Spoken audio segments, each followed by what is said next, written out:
There's been some confusion around forgiveness forms. So they first put out the forgiveness form 3508, and then a simplified version came out because everybody thought the first one was too complicated. And then they brought out just recently, kind of in the last month, the 3508S form.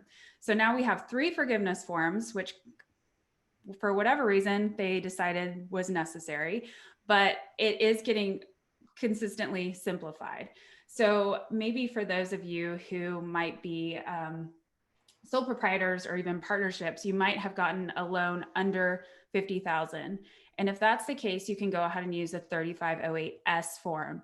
If you have any loan under $50,000, you can use this 3508, and you really want to do it. Like, there should be no reason to use any other form, because this is a form that helps you not have to prove out any FTE reductions.